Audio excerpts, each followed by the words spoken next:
Boom. We don't need to clap anymore. You've made yourself look a right cunt. I think that's our thing. Well, let's do it again then. Just for a laugh.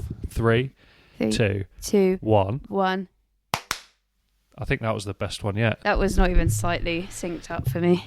What do you mean? It was about a good second or two out. You clapped after me. I think I was about a millisecond out, but it's fine. Nice. How are you? Yeah, I'm good, thank you. Very good. Tired. Had a board games night last night. This is life in your late 20s. You're drinking a lot, to be fair, at the moment. I'm guessing there was drinking involved? What do you mean I'm drinking a lot at the moment? It seems every time we start doing this podcast, you've been getting pissed. To be fair, I'd only had about 6 Jubiles, and it's the small cans, and they're 4%, and that was over like 6 or 7 hours. So I wasn't that's drunk quite per se, but we got in at 3. Because it was heavy. It was board intense. Games are you playing? Oh my god, this one called Werewolf. It's incredible, and it's got an app. It is in depth. So you have all these different characters, and the idea is you've got 2 werewolves, and amongst you, you've got to try and figure out who the werewolf is. And there's a whole app. So you get a little card at the beginning. You look at it. You don't show anybody else. And then there's 3 other cards in the middle that are also characters that are involved. And then you play the app, and it tells you, close your eyes, werewolves, open your eyes, see if there's other werewolves. If there's not, you're allowed to look at one of the cards in the middle to see if one of the werewolves is in there. Ooh. And then there's one called a seer, and the seer is allowed to open their eyes after the werewolves have closed theirs. So the seer, like you're a witch, that kind of like seer. A witch. And you can either look at another player's card, or you can look at 2 of the cards in the middle. And then there's a troublemaker who switches cards. There's a robber who steals somebody else's card. Sounds good. So obviously you go into it knowing what your role is, but then you wake up after all of these shenanigans have gone on, and you could be a completely different player and not know. Damn. So everyone is trying to find out who the werewolf is. So it's the 2 werewolves that are trying not to get caught, and you win if you kill a werewolf.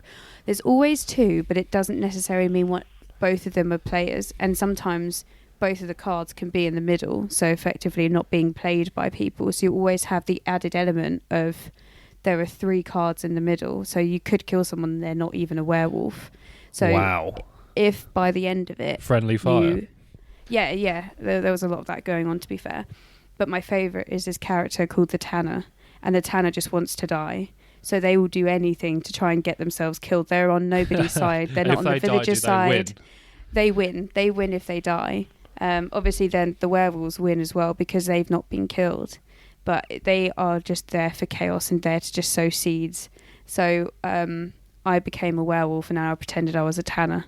And then everyone was like, so we're not going to kill you because we think you're the Tanner. And I was like, what? No, I'm not. I don't want to die. This sounds like... so I was a werewolf. This sounds like Wink Murder on crack. Yes. Yeah, it is a lot like that. Yeah. What a game that used to be.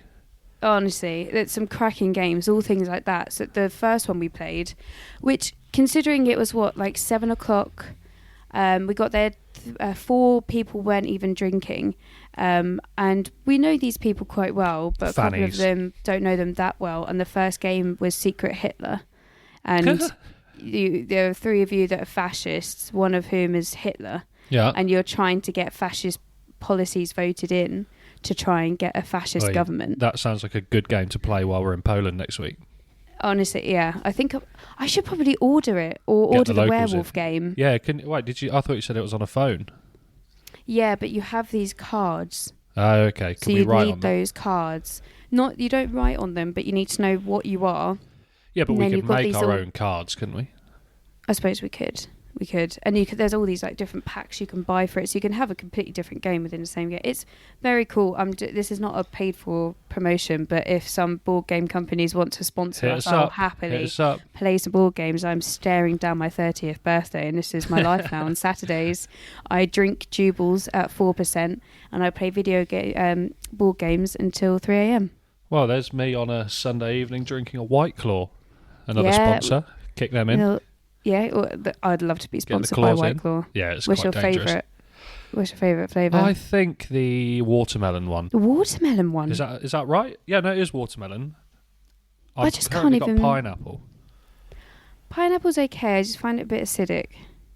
Yeah, it's standard though. They're all a bit shit. They're all a bit weird. They're not. There's not a full hit of flavour. It's a tinge. See, a tinge. I disagree. The black cherry is 10 out of 10, and that is a good amount of flavour. That wasn't in the pack we got. So we got the little Povo pack. Little Povo pack with no black cherry. Can't afford the big stuff. No. How have you been anyway? What have you been up to? Working through the week, of course. Then yesterday we had a bit of a local charity event, so we went along to that, and it was absolutely fucking it down. Oh yeah, it was raining all day, wasn't it? Mate. Yeah, it was rough. But it was good. It was good. It was good crack. Was Tyson Fury there? I think someone lied to me. He wasn't. The big man wasn't. There was another really big guy there, but it wasn't him. Who was the other guy? I don't know. Just this as in tall? Rugby player. Oh yeah, he's about 6'8", I reckon. Long blonde hair. He looked like a bit of Adonis. It might have been some kind of Scandinavian. Could have been Fury with a wig on. Nature. Could have been Fury with a wig on. Undercover. So someone lied to you, saying that Tyson Fury is going to be at a charity event. Yeah, it was not good. Suburban Norfolk, and you believe them. To be fair, where we are in Norfolk, it's probably a good thing he doesn't stay, or he would do what the rest of them do, and he'll park his caravan behind the house. Very true. You don't want him inviting even more gypsies there. No, not a chance. It could lead to an epidemic. Get Rick. The Deerham epidemic of 2025. Shit. to 05, we've gone back. Way back in time. Oh, so, we haven't even said welcome back to the Backseat Historian. No, we just waffle, don't we? We just went straight in with some board games and talking about Tyson Fury and gypsies. Well, I feel like the only time we actually talk now is when we're getting ready for this, because I don't want to talk to you before that. You don't really talk to me anyway. This is the most conversation we've ever had in 8 years of knowing each other. It's a bit wild, isn't it? It is a bit wild. How would you characterise the reception to the last podcast overall? It was pretty positive, I think. I think we got some positive vibes. I think we leveled up, and this is going to be another level up, I think. I hope so, but I don't want to get ahead of ourselves because this come in with some absolute fire as well. Huge topic. This is a minefield of a topic. It's a big topic. I'm kind of scared. I've got many, many pages of notes. It might be in double figures. So whether we get another hour and 40 or not. That was catastrophic. I think we might beat that time. This is wild. Yeah. Well, and I've got even more facts than usual. Oh no, not the robots again. They didn't work. They're great, mate. No robots this time. There's no robots this time. No robots were harmed. Which is weird because you think in the time zone that we're now moving into, the robots would be more active, but no robots. I think maybe after their horrendous demise at the hands of radiation, what was it we called it? Nuclear jizz. I think maybe they're just not being used as much in the face of jet fuel. That's fair enough. One day. So they're coming. Wait, what are your thoughts on robots? I think, in my head, it kind of goes hand in hand with AI, right? I feel like we are at a vast rate of knots heading towards the future that iRobot was warning us about in 2008, I was about to say iRobot. So, props on you knowing the date for that film. It might not be right. I'm going to have to Google that. This is my hypothesis. 2008 was a golden year for cinema because if you look at the amount of amazing films that came out then, Transformers for one. Yeah, you were 3 years out there. It's 2005. Shit. Wait, 2004. Shit. You were close. It's a good guess. The amount of times I get things wrong on this podcast just to be told by various people, they'll go, that's all right. I already have a problem. I'm 10 minutes in and I already have a problem with something that you've said in your previous... And now just immortalised to forever on the internet, just how stupid I am. The whole little boy, big boy is going to haunt me. Haunt me for the rest of my days. We'll make some mistakes along the way, won't we? It's fine. Continuously. Exactly.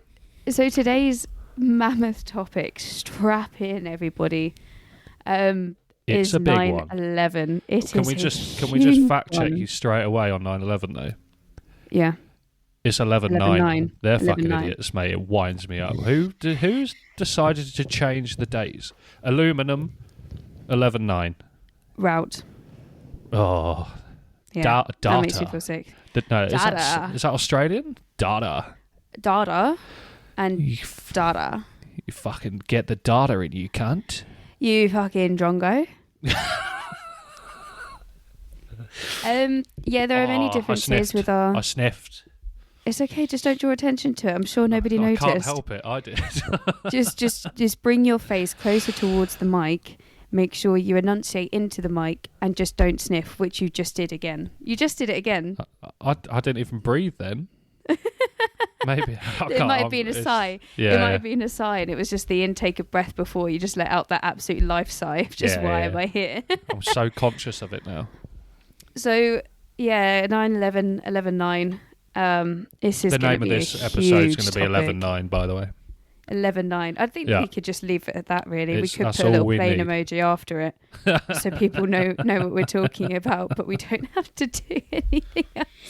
I'm scared. I will say to you right now, I am scared because I have a history of making ill-advised jokes that I don't realise how offensive they might be until you say them in front of the wrong person. And maybe that's just because we're British, but I remember being on holiday about 10 years ago in Egypt, and this lawyer from New York, she must have been in her 70s or 80s. She was there at the hotel holidaying on her own. So she came for dinner with us. And I made some sort of joke about Bush doing 9/11. And her face just fell and she like ripped into me. She was like, you have no idea. It's her choice to be offended, like, mate. Oh, no. Luckily, you and me can say what we want to each other, but there are other people listening. There are other people listening. They're not relevant. So, well, perhaps this is a good time to say that if you do have any issues with any of the comments that Chris and I make, or perhaps if you have any suggestions for future episodes, please do look for the link for the email in the description on Spotify or whatever podcast platform you're using that we happen to have uploaded on, and have a dialogue, engage with us. We want to make this the best podcast we can, and we want to have your feedback, and send us in some funny comments. You don't even have to give us any suggestions. We just want to hear from you, really. And if it is anything that we've upset you by, we will send that straight to the delete box. Thank you. Well, we might take it on board. I won't. I think we should we should approach every message with an open mind and react accordingly. Yeah. And as much as you have every right to be offended, we have every right not to listen. Thank you. Only I fair, like that. only by the same rules. Never a better word said. We'll hear it out. We'll hear out every case by case. I'm too old now. I can already tell how this is going to go. I've got enough friends by now. I've got about 4 of them. Don't need any more. Don't need any future employment prospects from the US. No. Oh. Never say never. Never say die. Okay. That's what you're they should have Osama said. bin Laden. Straight onto a segue. So let's roll. As I said before, this is a mammoth topic, and we are going to have to go back in time ever so slightly before we get into the timeline of the events of 11/9 itself. So we have to cast our minds back once again. Our favourite period of time that we have exclusively looked at so far on this podcast channel is the Cold War. It keeps getting a mention, this Cold War. Cold War, the Soviets. I just assume that the Cold War. Every time I hear it, I just assume it was a war and it was really cold. I mean, a lot of it might have taken place in Siberia. You never know, and that's fucking cold. So I think we're on for a winner. Yeah, them Huskies though. Them reindeer. So we're starting off 1979. Oh mate, that's a long time before the events. A long time. You wait. You wait. The Soviets invade Afghanistan. So at this time, there is a communist government in Afghanistan that is under attack and a rebellion is taking place. The Soviets, in order to maintain their level of influence in the region, have decided to invade. A lot of the reasons that the people of Afghanistan aren't very happy with the government that's in charge is there was a cancellation of farmers' debts. They feel there's an assault on Islamic values. Is that not a good thing? Well, not for the people, I suppose, who have the money owed to them, I suppose. Yeah. And also the attacking of traditional Islamic values, which I feel like in that region is somewhat controversial. They don't touch their goats. I think they kind of like Islam and the values they're in. Now tell me some of the Islamic values, please. You know, just like value in Islam. The goat worshippers. Yeah, no? And many other things. It's typically an incredibly peaceful religion practiced by billions of people worldwide. I'd say, and I'm not a religious man, I think Islam and those religions are my favourite ones. Why? I don't know. Less preachy? They just seem. I can't say that's true because of many historical events where they've preached. Maybe the wrong people have been preaching. Yeah. But Christianity, that can go in the bin. Yeah. I suppose we have had Christianity shoved down our throats throughout the majority of our time growing up in the UK. So that's another subject I thrived in. Got an E. Did you? Turns out I lied, actually. Episode 1, I told a big... That's really horrible. Episode 1, I told a big lie and I downplayed myself. I got an E in history. I didn't get a U. I'm so proud of you. Graded. Okay, so we can go back. You were graded. It was an E, but you were graded. You received a grade. I'm so proud of you. I was when I looked through I thought I'd double check my grades after that, and I was quite happy with myself. How much do you think we would have to pay you for you to resit your history GCSE after we've done a few more podcasts to see if you could get a D? I don't think you'd have to pay me, but if you just paid for the course, I reckon I can get a B. Do you reckon? Yeah, 100%. I think we could do that. I think we should look into how much it costs, you know? Yeah, I'm in for it. Let's do it. We've already gone off on a tangent, so just very cognizant of the fact that this is going to be a long one. I'll quickly dive back into 1979. Ricka. Osama bin Laden is like the 19th son or something ridiculous of an incredibly wealthy Saudi Arabian businessman. And because he is kind of so far down the pecking order in terms of the number of his siblings ahead of him, he has a lot of time and money to invest in what he sees as worthy causes. So he heads over to Afghanistan so he can help the rebel forces repel the Soviets and hopefully take over Afghan as well at the same time. So this all started as a bit of an innocent man. Innocent might be a strong word. He wasn't radical at this point, right? He wasn't radical at this point. And what's interesting is that US and other allies start funding money into Afghanistan, sending support and weapons with very little oversight because they want to help efforts against the Soviets. There's no evidence that any direct money goes to Osama bin Laden. But like I said, nobody knows really where this money has gone. So there's every chance that the US did help fund its own attack, I reckon even he in chucked 1979. a few accumulators on with some of that money, you know. Do you reckon? What's he betting on? Football, because one of my facts is going to come up later. He liked the football. Oh, don't ruin the facts. That's everybody's favourite part. That's a sneak peek. A little sneak peek of what. Just wait till the end, everyone. You might get a very enlightening fact about Osama bin Laden and football. And if you don't want to wait through it all, just skip to the end. Yeah, actually, please do. This is going to be a lot of waffle. But interesting at the time, a lot of newspapers in the West were writing some very positive things about Osama bin Laden. So that's where we start in 1979. You'll be pleased to hear we jump all the way over to 1988. I'm glad it wasn't a year-by-year thing, because I think I would have switched off. It's not a year-by-year yet. So at this point, there is a juncture in the road of these Islamic rebels that are looking to overthrow the communist regime, get the Soviets out of Afghanistan. Another prominent leader, Abdullah Azam, insists that Arab volunteers be integrated into the Afghani national Harry forces. Potter spell.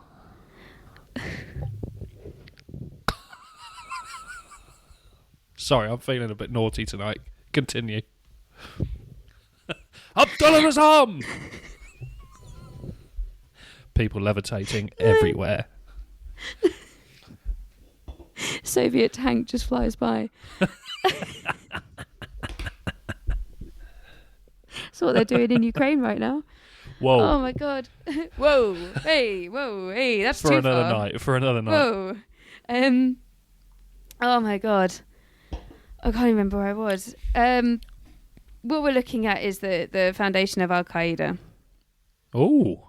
Is what I was going with. Go on. Because Osama bin Laden doesn't want his fighters, his jihadi fighters, to be integrated with Afghanistani national forces, which leads into this split of these rebel groups into one of which being Al Qaeda, which is trying to further interests even outside of Afghanistan, looking into the rest of the Arab world and indeed the Islamic world to fund efforts to gain what they see as their independence back. They view themselves, especially in the Middle East and the Arabian Peninsula, as having been stepped on for many years, ever since, I guess, the colonization in the 19th century. And even before that, it goes a long way back. And they want to get all of the infidels, anyone that's a non-Muslim, out of the Arabian Peninsula, out of like kind of what they view as their homeland, which goes beyond borders. They have had a bit of abuse in their time, haven't they? Bless them. They certainly have. It almost makes you understand why they do what they do. Apart from the suicide attacks, etc., it's kind of understandable. Yeah, it's difficult to understand the headspace that you have to be in to strap explosive to yourself, and willingly things like the 7/7 bombings and obviously 9/11 itself. You are a suicide bomber. 11/9 itself, suicide bomber, kamikaze. What headspace do you have to be in to be like, I'm going to kill myself, take a load of civilians with me, and I'm going to get into heaven for this? Well, if that's what you're told. Exactly. I mean, all you're doing really is going to the atmosphere in some red mist, but oh well. Red mist yourself, 70 virgins. But a good point was made. I can't remember which comedian made this point, but it's like, why would I want 70 virgins? Do you know what I mean? Like, we surely want a couple of little freaky ones in there that are going to do some... Yeah, like, it's a lot of hymens to break. Yeah, and they're all going to be like, oh no, stop, it hurts. Oh no, I don't enjoy this. They're not going to know how to suck your dick properly. Daddy, chill. Daddy, chill. What the fuck is even that? From terrorism to dick sucking within 3 minutes. How do we do it?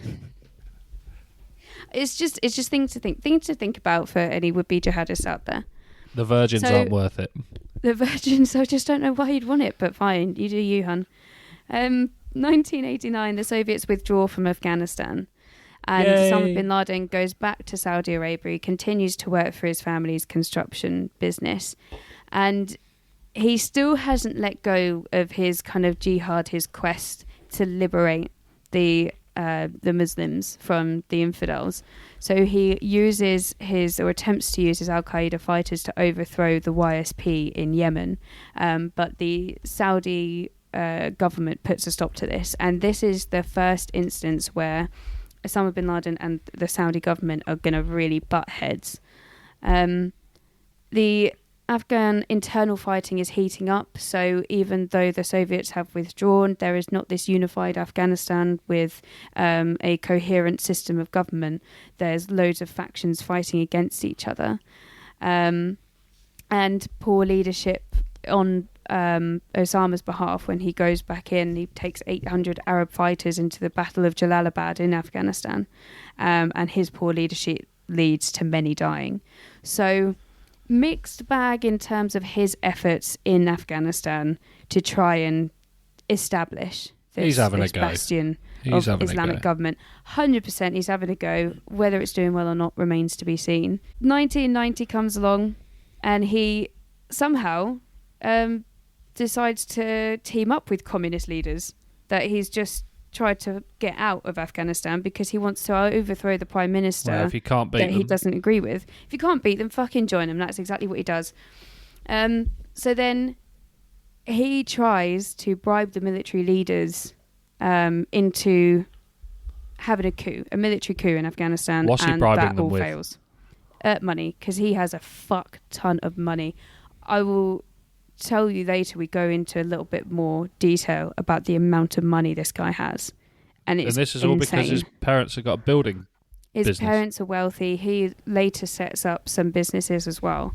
And it is a lot of money. Obviously, they're using the drugs trade as well to fund a lot of the terrorist activities later on, when all legitimate lines of business are kind of cut off to him.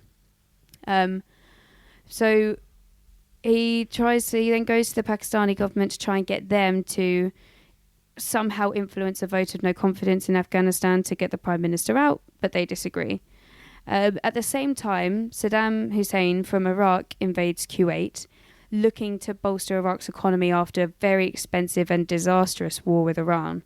And between Iraq and Saudi Arabia is Kuwait. So the next target is going to be Saudi Arabia, which is obviously where Osama bin Laden and his family and all his assets are. So the Saudi government, because they're very resource rich, but they don't have a great military, they don't have great defences. They ring up old Secretary of Defence Dick Cheney, Big Man Dick. Big Dick Cheney, off the chain, from the US, and they say King Fahd from Saudi Arabia rings him up and he's like, "Hi, can you just send people over so that I don't get flattened by Saddam Hussein, please?" To which obviously he agrees, because he's like, yeah. And in return, the US gets even more influence in the region. They already have military over there anyway, and loads of oil. Knocking the doors down. If we know one thing, if there's oil, the US are going to be there. Hello, Mr. Dick Cheney. Would you like to join our army and have a lot of oil and money? And virgins. 70 virgins. And Dick's like, no. Look at my first name. Why I don't want the virgins, that? but I want the money, boy. I don't know where he was from. 70... Dick Cheney? I don't know. 70 OnlyFans models for me, please. Oh, if only. You're married to my sister. No, it's fine. It's fine. What could the terrorist OnlyFans be called?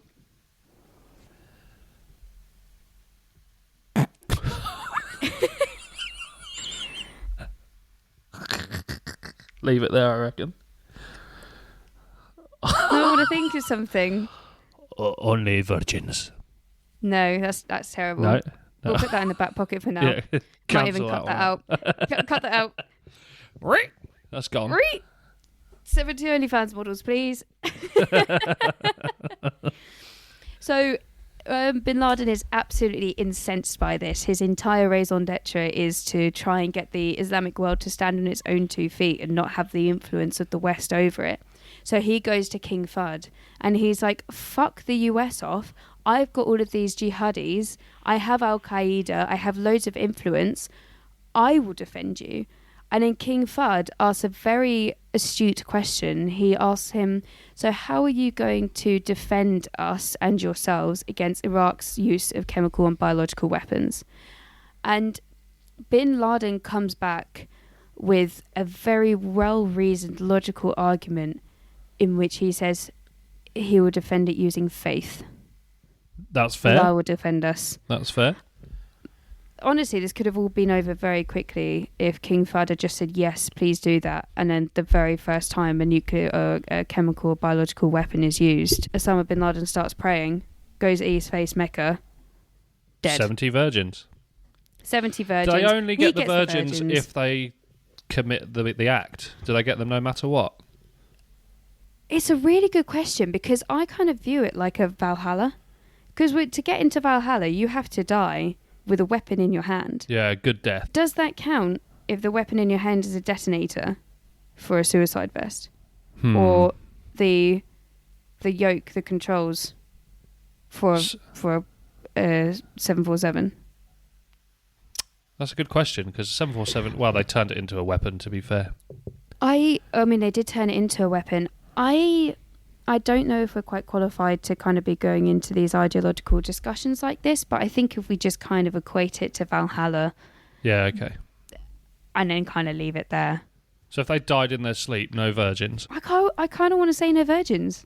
I kind of want to say that. That's a real shame. That's not fair. Otherwise, why else are you strapping yourself up with a load of explosives? And good point. If you could just die in your sleep and get 70 virgins, whether you want the virgins or not is irrespective. You would do that. Maybe if you die peacefully, you get 70 fucking big booty bitches. Thoughts, they know what they're up thoughts. to. Yeah, they know what they're doing. 70 turbo thoughts. Yeah. Who knows? Who knows? Not us, and I don't think we'll qualify for this. Well, we're not qualified for this podcast, but here we are. We're not qualified for this. But anyway, unsurprisingly, King Fahd then turns down Osama bin Laden, which leads him to denounce the Saudi government, because he says in the Quran that no infidels, no Christians, no Jews are allowed in Arabia. That's what it says in the Holy Book. Jews always getting the slandered, mate? I don't get. Mate, I feel Jews so bad catch for them. Strays so many times in history. It is just like, you think it's something between Christians and Muslims, and then suddenly the Jews are just catching the strays. And yeah, it's they're like, just listen, sitting there why are we peacefully, fighting saving each all their other money. when we got Jews here that we can just go flatten instead? Yeah, look at those fucking Jews over there, mate. Let's kill them first. And it just turns around and they've just got all these F-35s and like a really well-trained army. Like, shit. Big up They've the decided Jews. to fight back now. They have got, famously, they've got pure amounts of money as well. Yeah, they don't fuck about. Happy Hanukkah. So yeah, Osama bin Laden believes that, as it says in the Quran, that Islam's holiest shrines, things like Mecca, should be defended by Muslims, not infidels. And he tries to get Saudi officials to issue a fatwa against the Saudi government itself as a whole. So he wants to get individual officials to issue a fatwa, but they refuse, obviously. What is a fatwa? A fatwa is like a holy war. Yo, she's got a fatwa batty, you know. We're going to piss so many people off. Oh my God. Relax. Do you know that there are some things I'm so fine making jokes about, things like communists? I'll make a joke about a communist. But anything about Islam, I am so scared. As long as it's in good humour, because, I mean, some of them deserve to have the piss taken out of them. You're right. They've earned this. This isn't Backseat Historian if we start pussyfooting around things, is it? Exactly. Fuck off. At the same time, on the 8th of November of this year, Al-Sayed Nusar, who is directly linked to Al-Qaeda, starts making detailed plans for attacks against US targets. Shit. So this is where it's all kind of starting to bubble over. You've got the formation of Al-Qaeda, you've got the division between Saudi Arabian officials and government and Osama bin Laden. It's all kind of setting up for a very fractious environment in which something like a terrorist ideology can really thrive. So on 1991, due to all of the things that bin Laden's been saying about the Saudi government, he is placed on house arrest. And then eventually he's been tagged, and then eventually he's exiled. Got an ASBO. He is officially placed under surveillance by the CIA, and he moves to Afghanistan. So he's got an ASBO, moved to Afghanistan. They did a cracking job with their surveillance, let me tell you. Jesus Christ, there are many missed opportunities in this. Many missed opportunities, which, I mean, you could say are failings of the intelligence system, but at the same time, you're like, can you get them all? No, I don't know.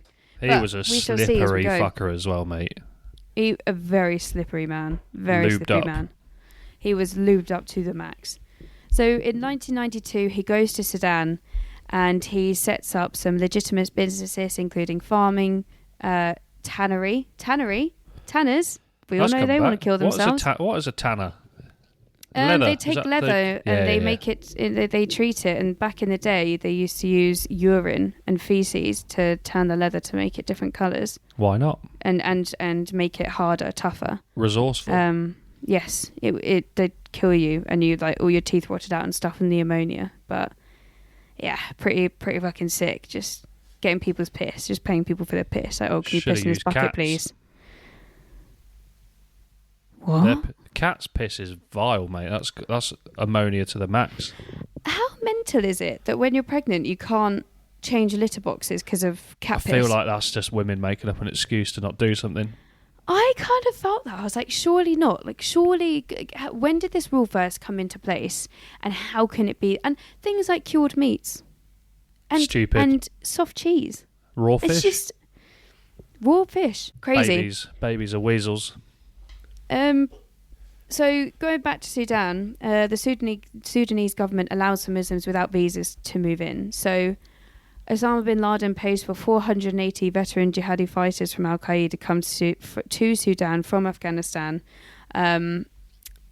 And he's looking to set up trading camps. He's looking to invest in local infrastructure. He's become a very popular figure in Sudan because he really supports the poor of the local community.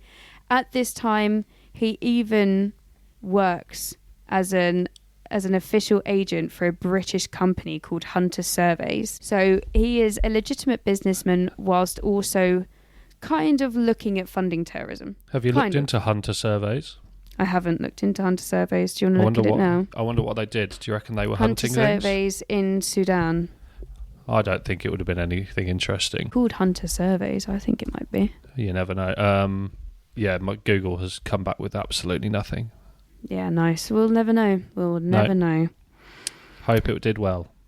So the US followed his move over to Sudan, but they refused to allow intelligence agents to act in a foreign country at this time, which I've just put full stop, will regret, full stop. Big regret. On the 8th of December, a bomb explodes in Aden in Yemen, where US troops were recently staying. It's a hotel. And literally like a day before, a few hours before, they had left to go fly over to Somalia for a humanitarian mission. So the US says this is the first terrorist act directly sponsored by Al-Qaeda. So we have things heating up, but at the moment, all of the terrorist acts are focused on military objectives. It's all in Arabia and not yet on home soil. Until 1993, the 26th of February, an explosion happens in a car park under the World Trade Center. Whoa, I didn't know that. Yeah, so I never knew that. A van... What? Nah. What? I never knew that. I never knew that. A van was hired. It was reported stolen, but it was last hired by a man named Mohammed Salame. I think I've just written these all... I bet he went to Subway. BLT. Salame with that, please. That is so haram. I've written these all phonetically, so this could be very wrong, the way that I'm saying things, and I'm sure someone will let me know if I have... Is salami halal? No, of course it's not. It's pork. They're not allowed to eat pork. Oh, yeah. Yeah, because they're dirty. Dirty boy. Wait, who's dirty? Dirty pigs. The pigs are dirty. Piggies, Sorry, I had to just double check who you meant. Not Muslims. Not that. Pigs. Fucking pigs. Piggies. Okay, so yeah, they find a load of remains of cars. It doesn't cause any structural damage at all, but they find this one vehicle that is just burnt out and exploded beyond recognition. They find a license plate number which takes them back to this hire company, and he's actually arrested the following day when he goes back to the hire company to try and get his $400 deposit back. Hello there. What? I went out yesterday and I lost my vehicle and I would like all the money back. It didn't blow up. Don't ask me any questions. And then SWAT comes in. Oh, so he wasn't obviously he wasn't a suicide man. No, they loaded it up with explosive. They parked it under the World Trade Center in the car park. 6 people died. Thousands are injured. But it didn't cause any structural damage to the building itself. So we can see that the World Trade Center is already a target for terrorists. I feel like if New York wasn't so busy, they wouldn't have this many issues. Yeah, I feel like they just find somewhere else. It's because it's a symbol of capitalism, of they think greed and debauchery, and therefore they think everything that's wrong with the West and wrong with the US and what's funding their military endeavors in Arabia. They follow Mohammed back to the rest of the network and go to some other warehouses that are linked to them. They arrest more people. They find cyanide gas and other paraphernalia and other plans for other targets across the US. The leader of this group is Ramzi Youssef, and at this point he still remains at large. So 1994 comes around, an intelligence trail finds a warehouse in New York with several terrorists assembling bombs. At the same time, Osama bin Laden is funding numerous training camps in North Sudan. All of this leads to Saudi Arabia revoking bin Laden's citizenship, and he freezes his assets. And they pressure his father into stopping this $7 million a year stipend. Oh, what? So sorry? this is in 1994. He was given a stipend, which is like an allowance. An allowance, okay. amount of money that he's given every year. And it's $7 million in 1994. That's a big amount. It's a lot of money. The US then declares Sudan an official terrorist sponsor. Because of this, and because of the leader of Sudan, Hassan al-Farabi, he's losing influence.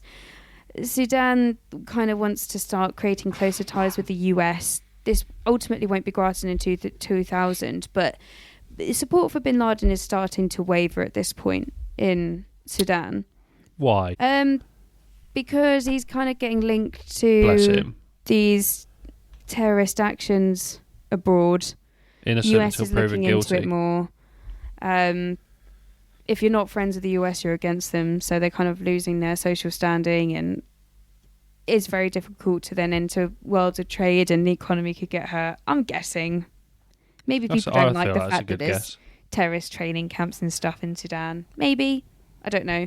It's because the US have officially labelled them as a sponsor for terrorism. And that's kind of not something you want to be known by if you want to have diplomatic relations with it, I guess. Probably not. Maybe.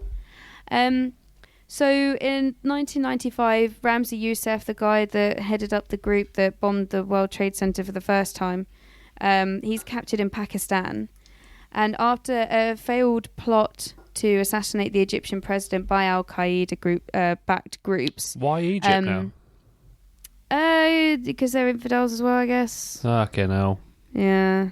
Because they just, well, they might not be Catching infidels, strays, but they're mate. kind of, they're catching strays. There might be a more deeper political discourse that I don't know the entire The of, pyramids would because be it's a actually brilliant place to train, to be fair. just running up them. Like a step. Like Rocky. Like a Rocky on terrorist steroids. Rocky. Yeah. Just like in a grey sweatsuit. Sweatpants. Adrian! Incredible. Eye of the tiger, it's the thrill of the fight. Just in the background, so running up steps. It would have been remixed though, but I'm not going to go into what it would have been. No, I'm not going to try. I'm not going to try. Don't do it. Nope, not going to do it. So after the failed plot is outed by as being sponsored by Al-Qaeda, there are secret talks between Sudan and Saudi Arabia to expel Osama bin Laden from Sudan. But the Saudis are like, I don't want him back. So they're kind of stuck between a rock and a hard place.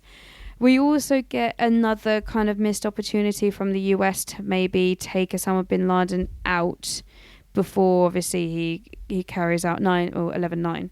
An intelligence agency worker, Billy Waugh, tracks down Osama bin Laden in Sudan with the intention of capturing him and taking him back to the US to be, I guess, interrogated and put on trial.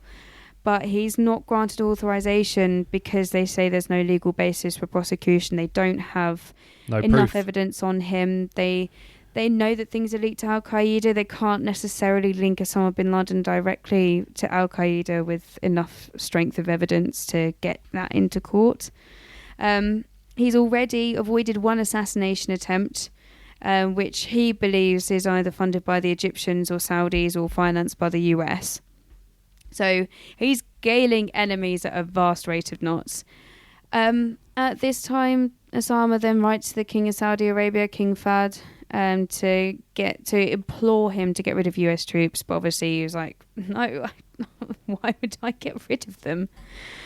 So after this, there is a bombing in Riyadh in Saudi Arabia at a military training camp, which kills 5 Americans. Oh, shit.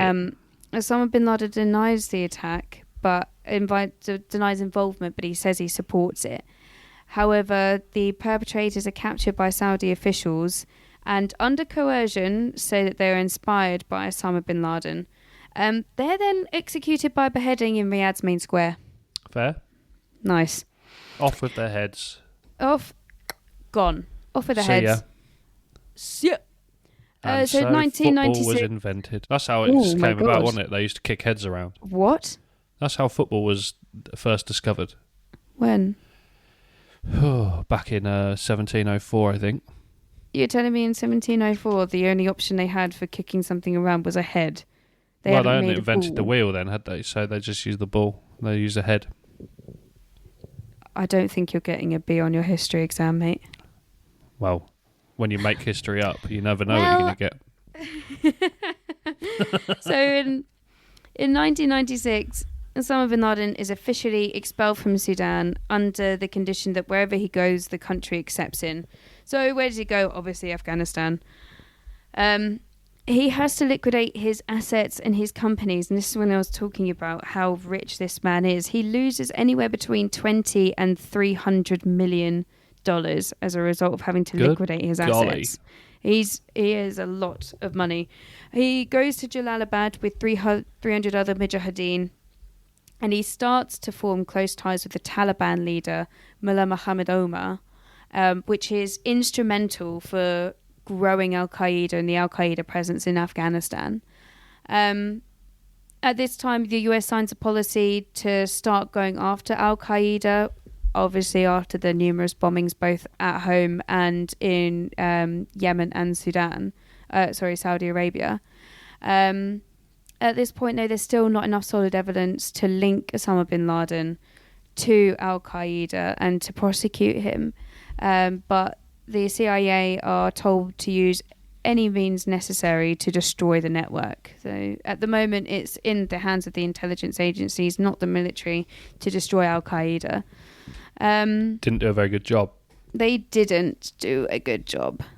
So on the 25th of June, a large truck, again laden with explosives, is detonated near a building which is 131 Khobar Towers in Saudi Arabia. And what it is a US coalition for exercise or Operation Southern Watch. And this is a no-fly mission, which is to say that they're trying to enact a no-fly zone to... I didn't even write down what it was for. Don't worry about it. Yeah. It's more military. I'm guessing it's Iraq. Could be. Against Iraq. It there was you go. Iraq. Did you look it up? Yep. Nice. Against Iraq. I didn't. So 19 American airmen killed, 500 wounded. Do you think it's a coincidence that the Americans keep getting blown up?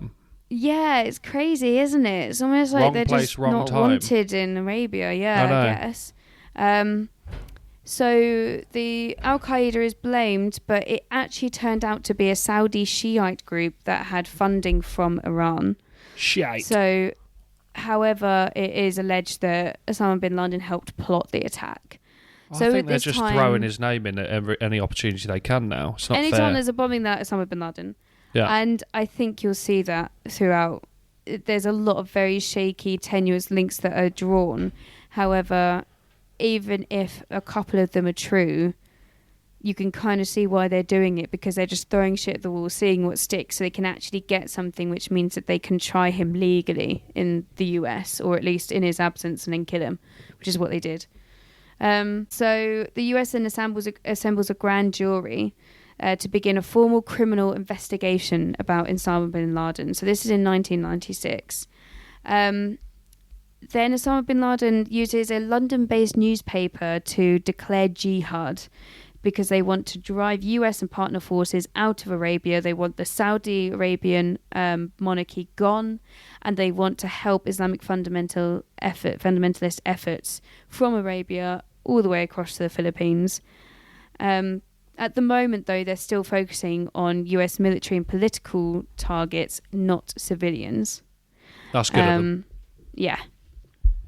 So, as we're kind of going on, 1997, there's a CNN interview with Osama bin Laden, and he accuses the Americans of making Saudi Arabia a US colony. And they say he accused them of saying, the US said they were going to leave when Iraq was neutralized. but they then left Saddam Hussein in power for giving him the ability to then attack minorities. Saudi Arabia has let them stay, which is just kind of legitimizing their presence there, which Osama bin Laden hates. And he says that the Saudi government are just becoming US profits. Not profits. Not profits, mate. Puppets. The puppets. Puppets. A mercenary group of 1,000 people is then gathered together by the CIA to try and kill or capture Osama bin Laden. 2 helos and 11 black armoured personnel carriers are claimed to have been seen rolling into Afghanistan. This is unsubstantiated. At the same time, this is so fucking cool, Osama bin Laden just takes Ariana Afghan Airlines, Ariana Grande Afghan Airlines, as what the US calls his personal terrorist taxi service. He just takes over an entire airline so he can ship Mujahideen, weapons, opium from one place to another, either within or outside of Afghanistan. Uber Medine. He also contacts a man named Victor Bout, who was a former Soviet translator, now arms smuggler, to help ferry goods.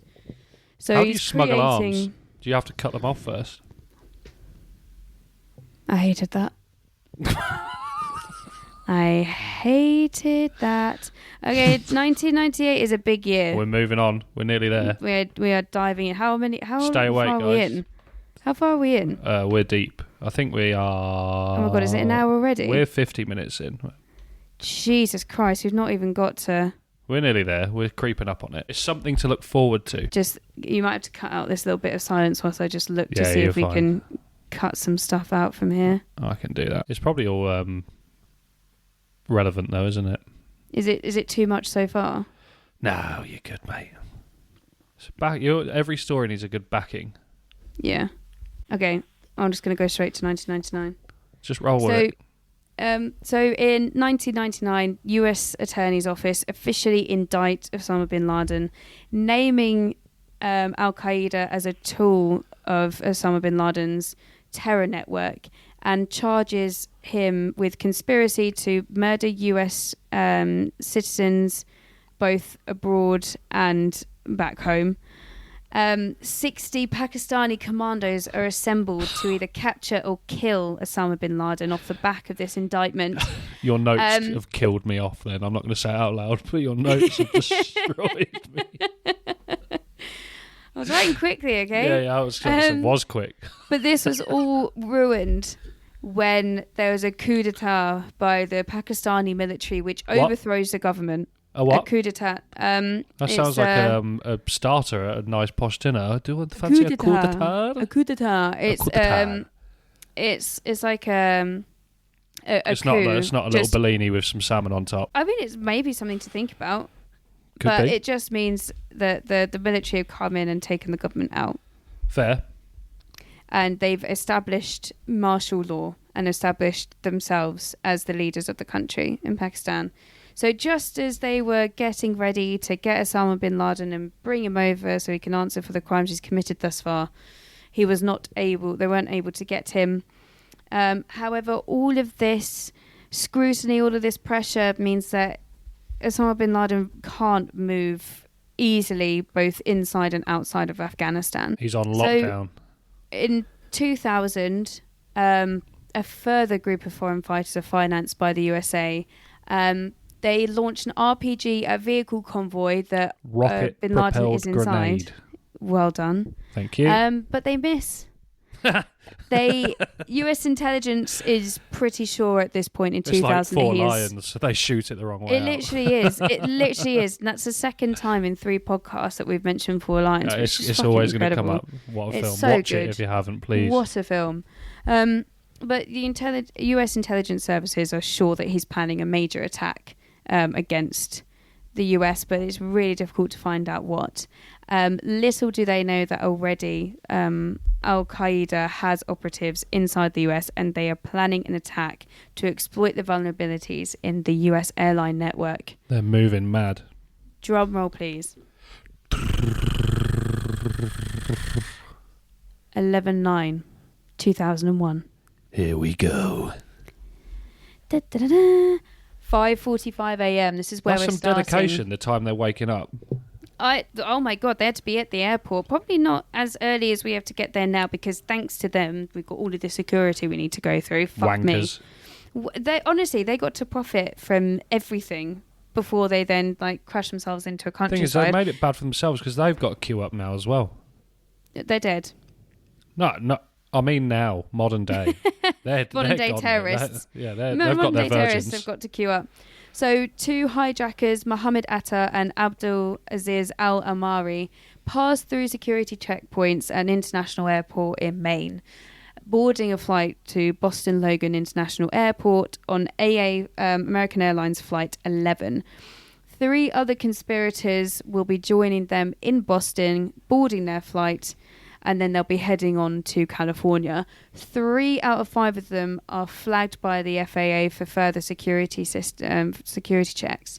However, the only checks they are carrying out is looking inside their luggage for explosives, and none are found. Therefore, they're good to go.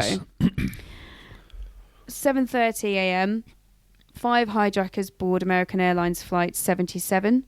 They pass the West Security Checkpoint in Washington Dulles Airport.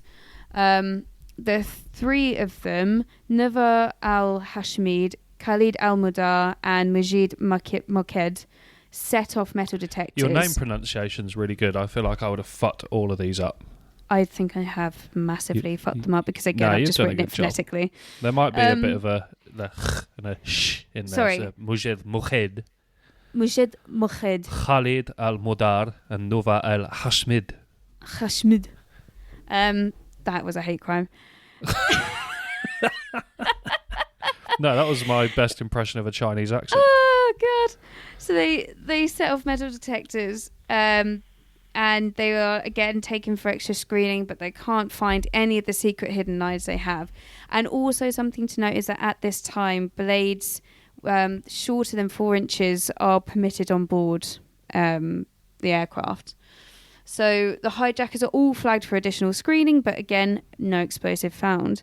That's fair enough with the knives. If you've got a stubborn apple or an orange you need to get into, then You might need to, how else yeah, are you gonna exactly, do it? rather than just stabbing a pilot to death. you don't want piff all over the airplane, do you? You don't. Pith or blood. Who knows? 7:59. Oh yeah, piff off, you. Piff off, you fucking There's- terrorist. Jonathan Ross telling the terrorists to go away. Or me. Piff off. I occasionally Oh no, lisp. he does were. He doesn't do a th, does yeah, he? it's Jonathan Was. Jonathan Was, but you can say a sir. I'm sorry, Jonathan. Jonathan, that was slander. I'm sorry. He's not listening, mate. He's not listening. Is he still alive? Of course, he's still alive. What the fuck? What's he doing with himself nowadays? He's still a talk show host. No, he's not. Yes, he is. It's still a No, thing. He doesn't Just do... no one watches what was TV it? anymore. No, good point. I feel He does like a talk he's... show. Yeah. What, the same one he used to do? Yeah. No, Still he's going. fallen off, mate. Well, yeah, just like I said, no one watches TV. 7:59, American Airlines Flight 11 takes off from Boston Logan International Airport with 76 passengers, 5 hijackers, and 11 crew members. Every single one of these full flights are about to take off, like I said before, are loaded with fuel because they're going from the east of the country all the way over to California. So that was by design. They wanted America's too big, mate. It is so large.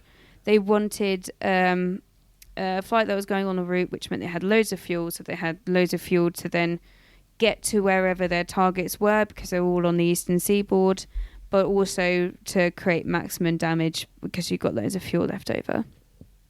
So 14 minutes past 8, Flight 175 departs Boston for Los Angeles with 9 crew, 51 passengers and 5 hijackers.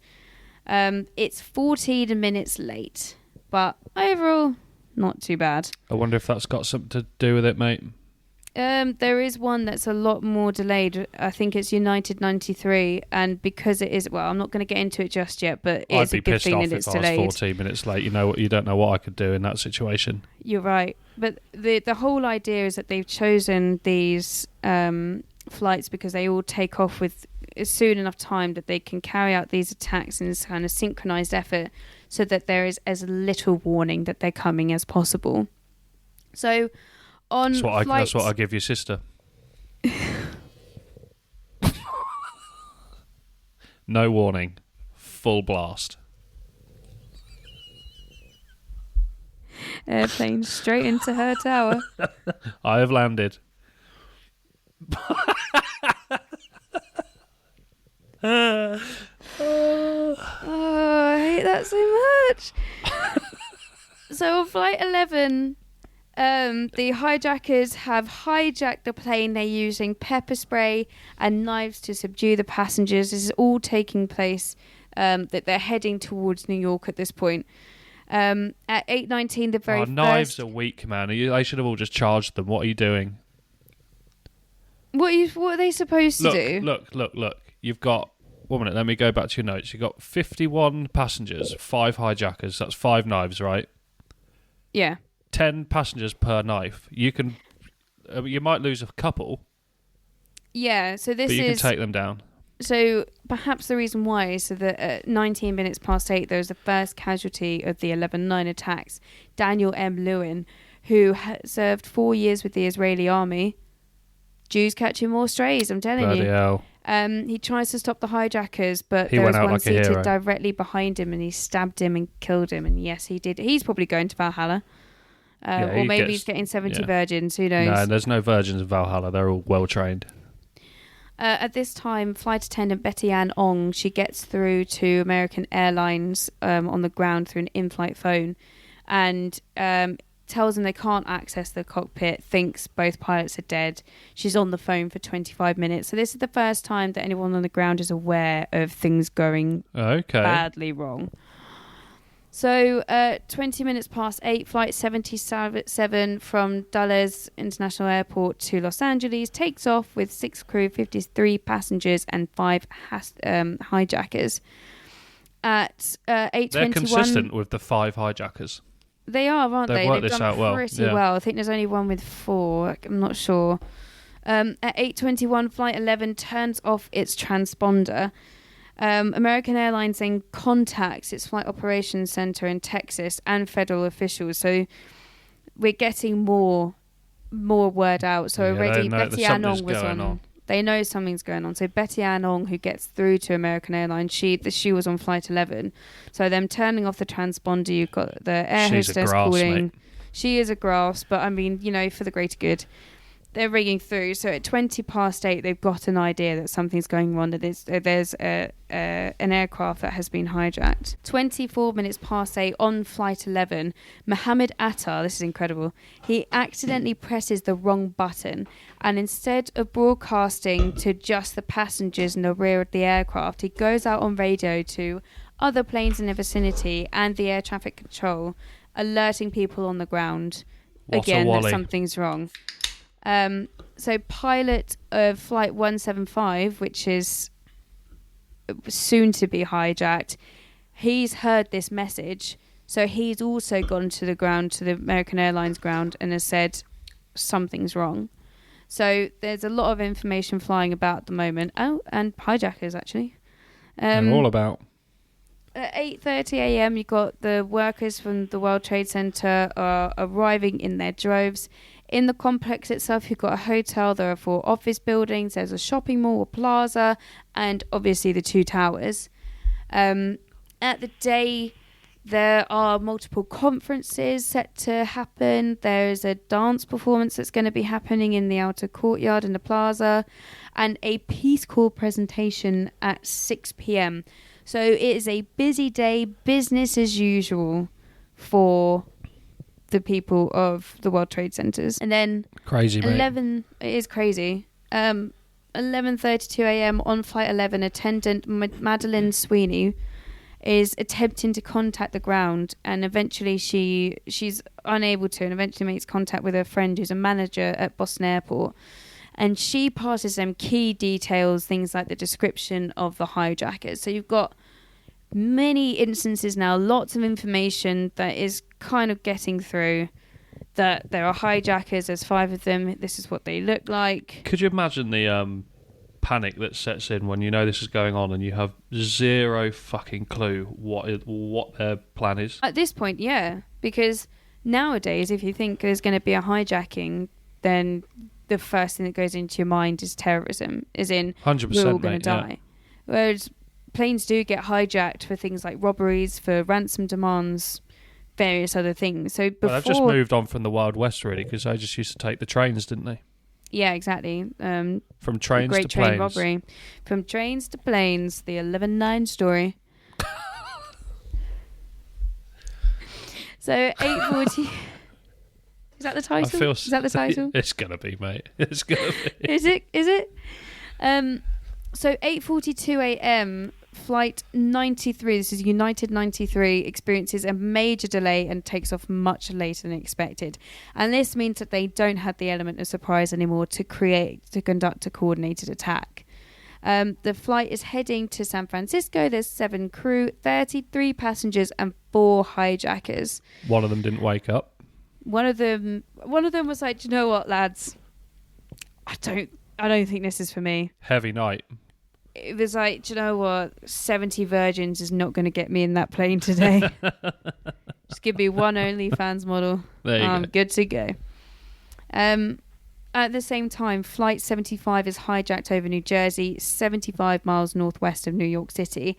It turns back southwest before briefly and then back northeast. So the ground controllers are looking at the radar contact like, all right, why is this just suddenly veering off course?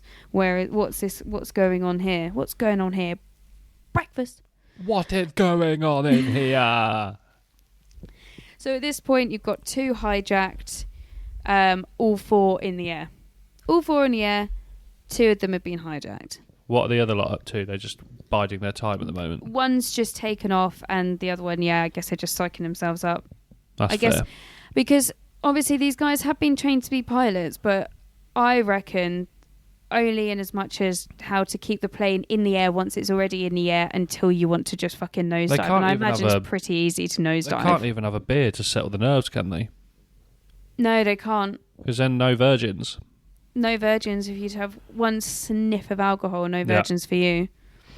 So at 8:46, Flight 11 goes into the North Tower of the World Trade Center through the 93rd to the 99th floors. The impact severs all 3 emergency stairwells, all the lifts, and the emergency response is launched, but at the time they're unaware that this is a planned attack. So imagine making your morning coffee and then you get an aeroplane up your arsehole. Whoa. Fucking hell. No one told me about this. Don't touch me. You should really give us written warning if there's going to be a plane parking between the 93rd and the 99th floor. Not good. Near battalion chief for the New York Fire Department, Joseph Pfeiffer, is nearby. He sees this all happening. He directs the fire department to issue a second alert and alarm. And minutes later, as he's heading towards the scene, he's like, no, we need another one. So 3rd alarm is raised, mobilising 23 engine and ladder companies, 12 chiefs, and 10 specialised units to respond. The Port Authority Police Department is mobilised and calls units from other posts to help respond to the World Trade Center. So rescue efforts are getting underway. Little do they know this is only the start of what is going to be a horrific day for New York. Chapter 1 of a very bad book. Chapter 1, and it all goes downhill from here, I'm telling you. Yeah, you didn't read the blurb for that one. No, they did not. So at 8:50, George W. Bush is at a primary school in North Sarasota, Florida, where he is informed that a plane has hit the North Tower, but they think it's just a freak accident. Have you watched that video? Yeah. Yeah, it's mad, isn't it? It is absolutely mental. It is absolutely mental, especially when he's informed of the second one. Spoiler alert, the second they hit the second tower, you could just see the life just drained from his eyes. And he's like, what the fuck do I do? I'm reading a book about a goat, a spelling reading book. Especially acting surprised when you planned it. It's mad, isn't it? Fuck, there's a lawyer in New York City that's very annoyed at that. Take it, bitch. Oh my God. Okay. So at 8:51, a minute after President Bush has been informed, Flight 77 is hijacked over southern Ohio. It initially turns northeast, and then the transponder is turned off. At 8:55, the South Tower is declared secure. So there's an announcement by the Port Authority Fire Department assuring people everything is safe, that anyone evacuating should return to the office, and many people are trapped later. That's due so to this fucking issue. work, isn't it? Sorry, guys. I think you better crack on with your day. Do you know what, guys? I think we're fine. Wouldn't worry about it. Where I referred to Flight 75, I believe it's Flight 175. You're good. You're fine. No one's fact So checking. Flight 175, Flight 77. We've got 93 just taking off, and Flight 11. Those are the flights that we've got so far. So, yeah, Port Authority Fire Department is as fucked up a lot that was there. a foolish move.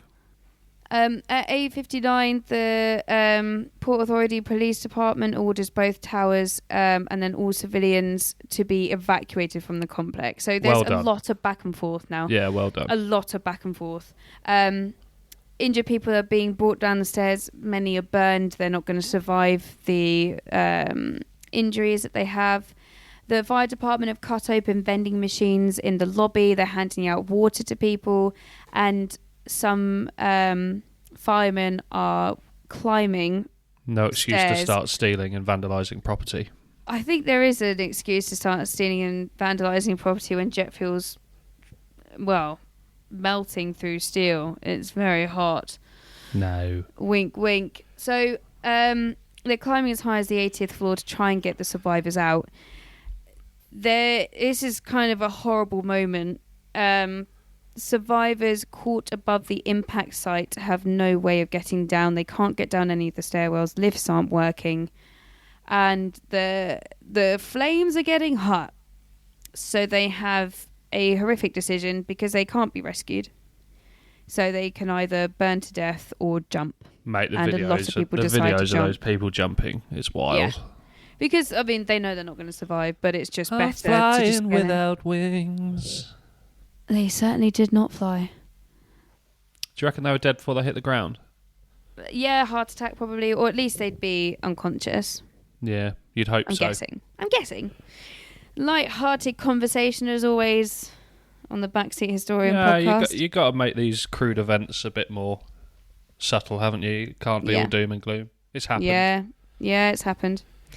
Okay, so at 9 o'clock, Flight 175 passengers managed to call family members to let them know about the hijackings, you know, those horrible videos which have the last recordings of people leaving voicemails for their families saying how much they love them. Because they know what's going to happen. Even me being me, I wouldn't be able to make a joke at this. No, it's listening to them is heartbreaking, isn't it? Yeah, it really is, because they know they're going to die. Yeah. At 9:02, an evacuation message is broadcast in the South Tower, but it's not made to seem like it's mandatory. Oh my God. So they are told if the situation warrants it, they should conduct an orderly evacuation. So many people therefore decide to stay. Fucking idiots, mate. Some people leave, some people stay.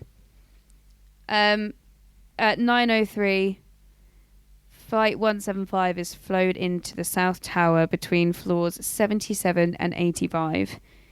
So there are fewer casualties than in the North Tower because obviously there have been evacuation attempts. Yeah. The impact severs all the lift cables and 2 out of 3 evacuation stairwells. But many people are still trapped above the impact site. As many as 200 people decide to jump, and an ABC helicopter was actually recording live as Flight 175 impacts a tower. Seen the videos? Yeah, I've got a really confabulated memory. Is that the right word? Confabulated? What are you trying to say? It's like a memory, so it's like a memory that's not true. Let me just quickly Google it. Oh. Confabulation. No. I don't think that's the right word. Yeah, confabulation. I am right. So I've got a weird confabulated memory that I was at... What's the time difference? Because I've got so in my head that I was sat at school in the playground and they had televisions out and we were watching this happen. But it can't be right. No, because it's like 5. Oh, it might be. It's what? 6 hours behind? They're behind. And this was at 9 o'clock. 6 hours behind. I might have been at home because that would have been 3-ish, wouldn't it? 5 hours behind. 5 hours behind. So I swear I was watching it live, but I might be making it up. You probably would have seen that, or you would have seen replays. Yeah, that would have been all over the news, and it would just be that on the news. Yeah, it was hectic. At this point, when when they hit the second tower, they know it's definitely not an accident. So at 9:05, 2 minutes after the impact of the second plane, he's told of the crash and that it is a terrorist attack. In the direct quote that his aide says to Bush is, "A second plane hit the second tower." Oh my God! I just said the words, 200 people jumped to their death. Pretend you're surprised. Mission successful, boss. There's just a light leaving his eyes. I can't be happy about this. A second plane hit the second tower. America is under attack. At this point, Bush chooses to continue reading the book so that he doesn't scare the children. And then eventually he excuses himself, and a nearby classroom is turned into a temporary communication centre. 8 minutes past 9, the FAA bans any flights nationwide or any flight going to or from New York airspace. So at the moment, it's just New York airspace that is closed down. On lockdown. 1 minute later, F-15s that originally dispatched to find Flight 11 are informed that it has crashed and released from their holding pattern over Long Island. These F-15s then go back to Manhattan with orders to engage any aircraft that may pose a threat to civilians on the ground. And do you reckon they would just shoot down any planes, even with the civvies on them? Yes. Yeah. Yeah. In fact, there's an interesting bit later on, which we'll get to. But there are some F-16s that take off and they're not armed, so they just decide they're just gonna fucking ram into the plane, just take them all down. Sacrifice a few to save the many, eh? Yeah, exactly. Civilian traffic is then warned not to deviate from their assigned flight paths. So 60 minutes past 9, CBS News correspondent Jim Stewart is the first to name Osama bin Laden as a suspect. Catching strays again. He's, not catching strays this time. I feel like this one's deserved. I think this one might be deserved. So 8:46 is when the first tower was hit. And then 9:16. So we've got about half an hour before they're like, Osama bin Laden is a suspect. They're not saying he did it, they're just saying he's a suspect. But, he's fucking in Afghanistan, can't leave. It doesn't matter. He's not going to sue them for libel, is he? You never know. At 9:19, United 93, it's currently over Pennsylvania. A flight dispatcher on the ground sends warning text to all crews of passenger airliners in the air about the hijackings and the attacks, warning them to try and barricade their door and be aware of intruders. However, as he's sending the message to 16 different flights, the message doesn't actually reach United 93 for another 4 minutes. So 24 minutes past 9, an occupant of the South Tower either jumps or falls trying to escape and hits a firefighter, killing them both. Fucking hell, mate. Fewer people are jumping from the South Tower, most likely because the evacuation attempts prior to the collision means that there are fewer people in there. They're not standing much. At a moment, my brain shut off then. Yeah, I know. There's so much information. It's barely on, to be fair. When is it ever, man? When is it ever? And then at 26 minutes past 9, the FAA grounds all flights in US airspace. At the same time as this, the pilot of United 93 confirms the receipt of the message about the hijacking, unaware he is literally about to be hijacked, and I mean 2 minutes later, he is hijacked. The struggle in the cockpit is overheard by the ATC in Cleveland as it is broadcast over the radio. Is that something in the public eye? What? Could we listen to that? If you had a radio, you can tune into the frequencies. Is it recorded? So it's on the cockpit voice recorder. Records everything that happens in the cockpit. So has that kerfuffle been? Yes, that released? is recorded. Yeah. I don't know if it's released, but it has been recorded. Yeah. That'd be. Imagine it has I been. don't want to say that'd be cool to listen to, but it'd be an interesting listen. Well, maybe we could put a little snippet in now. Yeah, I'll have a look for it. So at 29 minutes past 9, Bush makes his first public statement about the attack from the school he's visiting in Sarasota. I saw the video. There's literally kids in the room, and he says, "This is a difficult moment for America." And everyone's like, "What the fuck's happening?" And he said, "Today we've had a national tragedy. 2 airplanes have crashed into the World Trade Center in an apparent terrorist attack on our country." So I feel like you could have done. You could have done that in his voice then. He's Texan, isn't he? Is Yep. he like? No, he's not. I'm thinking of Bill Clinton. You are? Is George Bush also Texan? I don't know, mate. Have a go anyway. He gives Texas vibes. This is a difficult moment for America. Today we have had a national tragedy. 2 airplanes have crashed into the World Trade Center in an apparent terrorist attack on our country. See, the way you read that in his voice makes me believe that he knew that was going to happen. There's no surprise element in that. Yeah, that is, quote, like, note for note, directly the tone that he read it in, and exactly the same accent too. That screams conspiracy to me. Don't look into it. So at 9:32, the ATC at Dallas International Airport make radar contact with Flight 77 and observe that it is tracking east at a very fast rate of knots. So they're like, fuck. Where is that going? At 9:33 at Reagan International Airport, they contact the Secret Service at the White House, informing them that Flight 77 is heading straight for them. It's not communicating with ground control. So the Secret Service evacuates the White House. And then Flight 77 changes direction and heads back to Reagan Airport. Who knows? Who knows what's going on? Where are you off to, mate? Where are you off to? They don't know. They don't have to know. They're not pilots. 9:35, the president heads to Air Force One.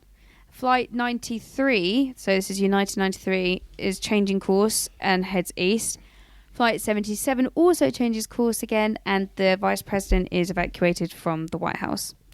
So that's one good thing that they managed to do. They got someone out.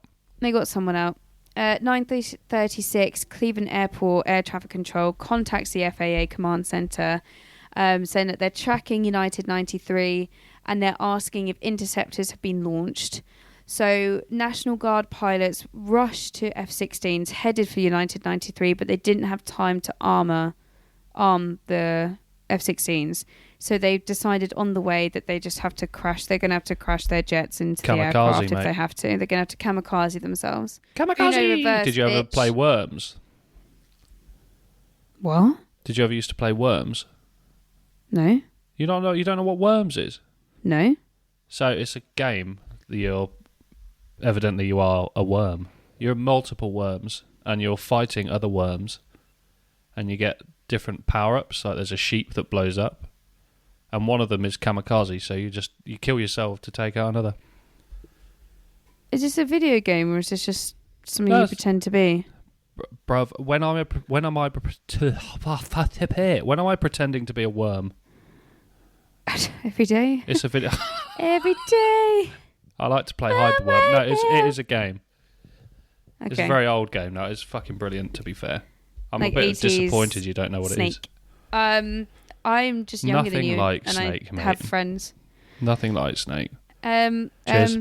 So at 9:38, Flight 77 crashes into the west side of the Pentagon at 537 miles per hour. However, what the hijackers didn't know is that section was recently renovated and therefore mostly empty. So only 125 personnel are killed. Only? And then 64 on the aircraft as well. The crash is actually caught on security camera at a nearby checkpoint. Well, I just mean, only compared to the thousands that died at the World Trade Center. Or that could have died, That could have died. So at 9:39, On United 93, the hijackers pressed the wrong button again, almost as if they're not fucking pilots. They accidentally transmit what was meant to be a warning for the passengers in the rear of the aircraft to remain seated over the radio. So if they don't already know from all of the cues that they have that United 93 has been hijacked as well, now they know. And that is about to get rammed. That's about 11 minutes after it was initially hijacked. Silly fuckers. This is what you were talking about earlier. At 9:40, Associated Press photographer Richard Drew captures the image of the falling man. You know, the falling man from the North Tower. Yeah. Still never been able to identify who he was. That's a bit mad. Yeah. Surely, crazy. Well, I bet there's so many unidentified bodies, surely. Hundreds of people. Is he the only one that was unidentified? No. He would have been identified, I imagine. I don't know how many people were still confirmed missing after this, but... So has he got no family, this dude? He would have been found, but I just mean they never identified who the man is in the picture. That's mad. Do you know what I mean? So he's probably... His family know that he died. Oh, they might have found his body, but they can't say for certain which body it was that was caught in the picture. Yeah, you wouldn't want to be called into that room trying to identify the bodies, would you? No, horrendous. Just a pile of mush. They use DNA. They just use DNA. Yeah. There's literally a point when they're talking about going through the rubble afterwards and the cleanup effort, and they're literally just like getting body parts and just... So they've got all these volunteers and they're forming these queues with the buckets of debris. So someone just creates a bucket of debris, it's sent back through all these people, and then there's people at the end that sort it either into actual debris that's going to be, I don't know, rubble, or personal items, bits of body parts that can be used for identification. Makes smuggling arms a bit easier, doesn't it? It certainly does, especially if they're liquidated. Arms liquidated. What a happier place we were. What a happier place in a podcast when we were talking about arms dealing. Yeah, I feel a little bit down now, you know. It's really fucking depressing, this, actually. I'm just going to pour one out for the boys into my mouth. Yeah. Pour one out. Poured. Send one up. Send one up for the homies. So, 9:42, the situation at the Pentagon is becoming widespread knowledge. And so, Skatana... What is that? Skatana. Do some jazz scatting. Sounds like a sword, doesn't it? Skatana. Skatana is ordered to be executed, and it is a national preparedness plan that is only issued in cases of dire need when national security is at risk. It's the only time it's been executed in full, because previously it's only been done in compartmentalized exercises. But it basically grounds all air traffic in the states, and all incoming air traffic. So anything that's trying to come into the state is being diverted. Turn around, bro. It's either being told, well, it's we're not open. Either heading to Canada or Mexico. The only exceptions are for any aircraft that are too low on fuel to divert to Canada. Would they have been then escorted if that was the case? Perhaps, yeah, probably. Yeah. Or just go to your nearest. Anything that's in the air, just go to your nearest. Yeah. I think anything that was overland the states at the time had to land at the nearest airport that could accommodate them, and anything coming into US airspace had to divert outside of it, unless they didn't have enough fuel. So yeah, 9:45 is when everything's completely shut down. Canada follows suit and shuts down its airspace, but takes on the diverted flights that were bound for the US in order to help protect US cities. And then both the US and Canadian Air Forces start launching counter combat air patrols. Yeah. So they get fighters up in doing circles over the US. At 9:52, this is interesting. It's at 9:52, NSA intercepts a call between a known associate of Osama bin Laden and a known terrorist in Pakistan, saying that he has heard the good news, followed by a revelation that a fourth target would soon be hit. Ooh. So the NSA contacts the Air Force with suspicions that United 93 would soon be used to hit something. Obviously, United 93 is going to be used to hit something. How do you not know that? It's like 20 minutes since it was hijacked. At 9:55, Air Force One has departed from Florida, and they are just flying around in the air for 40 minutes trying to discuss where to land. Do they not know where 93 is? So they turned the transponder off, but it's still being picked up on the radar. So ground controllers have it on their radar and they're tracking it, but it's not sending. So why are they not ramming this one then? Because they're trying to get to it.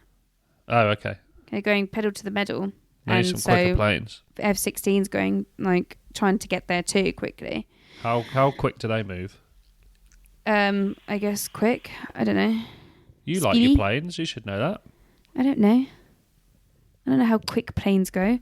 Can you should stop spreading this rumour about me, please? I'm not some sort of plane spotting fucking virgin. Mate. I've seen you. I'm not Francis Bourgeois of the sky. Little autistic woman sat outside of these fucking air bases. Oh, look at that F-14. Is that a plane? I don't know. Yeah, you do. These have F-15s and F-16s. There must have been an F-14. Look it up. I think we've had this argument before, and I think I was right. Yeah, mate, the Grumman F-14 Tomcat. Tomcat. Maybe I'm the plane nerd. Tomcat, that's from Top Gun. Is it? Mm-hmm. No, yeah. I've not heard that. Yeah, it's what they fly in Top Gun. Oh, I thought that was one of their nicknames. Sorry. No, so I think that's what they fly. No. Okay, so they're yeah, you're right. Air Force One flying around for 40 minutes. They're discussing where to land, but they all decide that the safest place for them to be at the moment is in the air, rather than just landing somewhere and then having a plane land on top of them. Wouldn't be fun. I don't think it would, actually. No. At 9:57, all the passengers from United 93, they've been corralled to the rear of the aircraft. This is where they decide to take a vote. And amongst them, they resolve to fight the hijackers, as they've all had time and opportunity to be in contact with people on the ground. They figured out that the three other planes have been... They know Wagwan. They know 3 other planes have been hijacked. They know that they're part of it as well. So they decide to try and take the cockpit, and a struggle ensues. All of this is recorded by the cockpit voice recorder. So, big up. Big up United 93. Going back to my previous statement of why they didn't just rush them, it couldn't have been that easy, because it's like that tunnel effect, isn't it? They're all trying to cram into one space and they're just getting shanked. Yeah, exactly. And also they don't have the weapons. So at the moment, the hijackers have barricaded themselves into the cockpit. So it's all of the passengers trying to get into the cockpit. And obviously the hijackers are also trying to fly the plane with varying degrees of success. It's an unfortunate series of events, isn't it? It certainly is. So I've gone from 9:57 to 9:55, so I'm not sure if that timing's right, but the South Tower collapses. 56 minutes after impact. What are your thoughts on the collapse? Yes, this is interesting, and the video that I watched to explain this went into some depth, which made me think that they kind of know that there are conspiracy theories. So there is some fear at the time that another aircraft had hit the tower. Obviously it didn't. Everyone that's inside the tower is dead. But apparently it's something to do with the construction. The unique construction of the World Trade Center means that it collapses like a pancake. So the steel reinforcements are weakened by the fire, and the softened steel collapses in on itself. So as the upper floors, which are hotter, all collapse in on themselves, they can't support their weight anymore, which means that it's all disproportionately distributed amongst the lower floors, which were never designed to... Don't believe it. To bear the weight that it's currently bearing in the way that it's bearing. I'm guessing because there's like certain points that Controlled it's supposed to be load mate. bearing, and then it just absolutely flans. No. Believe it or not, it collapses. What are your thoughts on the conspiracies of this event? Where do you land? It's so difficult because doing the research that I've done, I've seen how in depth this is and how far back it goes. That I fully believe that there was a terrorist attack. It just doesn't seem quite right to me. Might be the wrong terrorist, so... Yeah, I suppose it doesn't have to necessarily be Bin Laden, but there is, again, a long history of him hating the US. He's got the money, he's got the connections, you know. But what a way to force a war to then earn a fuck ton out of oil.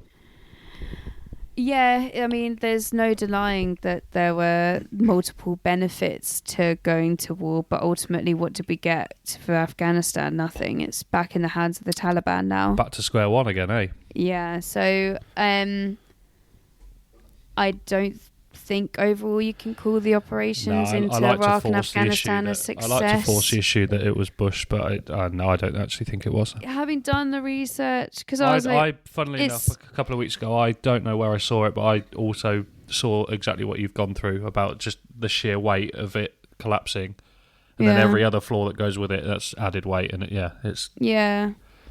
I suppose it's because, I mean, one argument could be, well... The building is the same weight no matter what year you've added in an aircraft, but if the weight of the aircraft was enough to make it crash, then it would have done that on impact. Yeah. However, I think it's because the way that it's designed to bear load. It's not designed to have all of that weight falling on top of itself, though, is it? I think it's because, if you think about a building, there are certain weight-bearing elements that are reinforced. When those reinforcements go and everything just collapses in on itself, the weaker bits are also then introduced to strain, and then it all just flattens on top of itself. Aye, pal. Maybe they're meant to... Maybe they thought, oh, well, in case it ever needs to be... flattened, then we'll just make it easier. Maybe Osama went back to his building roots and he knew what this carnage would cause. His cause. dad literally has a construction company. There you go. He knew all about it. There we go. Smart man.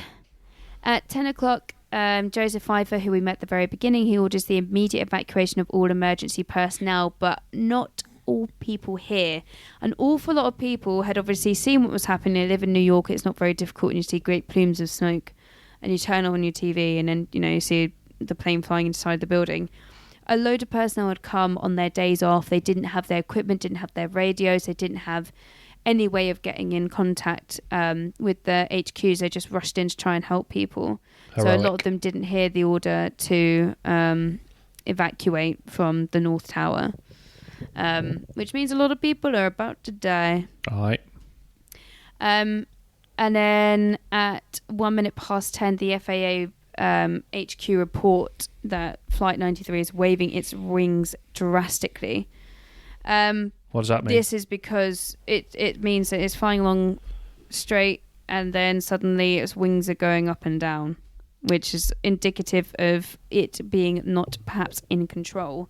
This is because the passengers are rushing to try and get into the cockpit. Right, okay.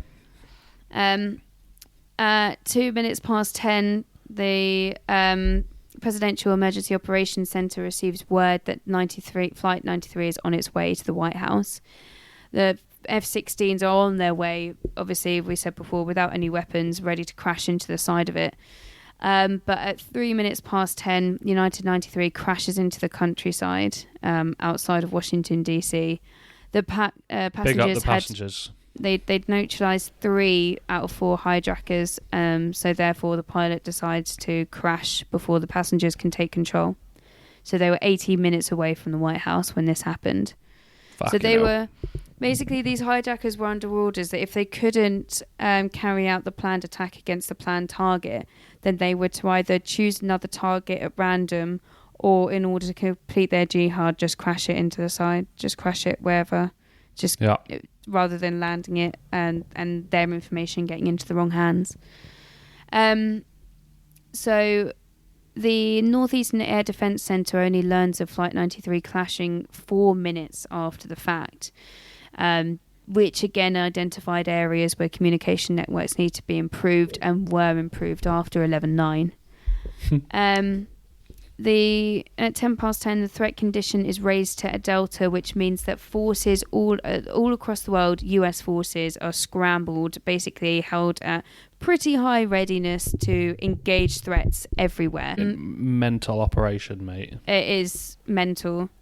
So at 10:15, the vice president is unaware that the United 93 has crashed. So it orders all jets available to get airborne to attack any passenger airlines believed to be hijacked. And then at 10:28, the North Tower collapses. Later on, 16 personnel are rescued, but the vast majority die. Imagine surviving that. One guy was in the rubble for 27 hours before he was recovered. Some of them were in there too. Firefighters were in there for 24 hours. Christ. Have you watched the movie? No. I can't remember what it's called, but it's really good. No, that's not very helpful, but no, you should watch it. Enough. I'm pretty sure. Who's the guy from National Treasure?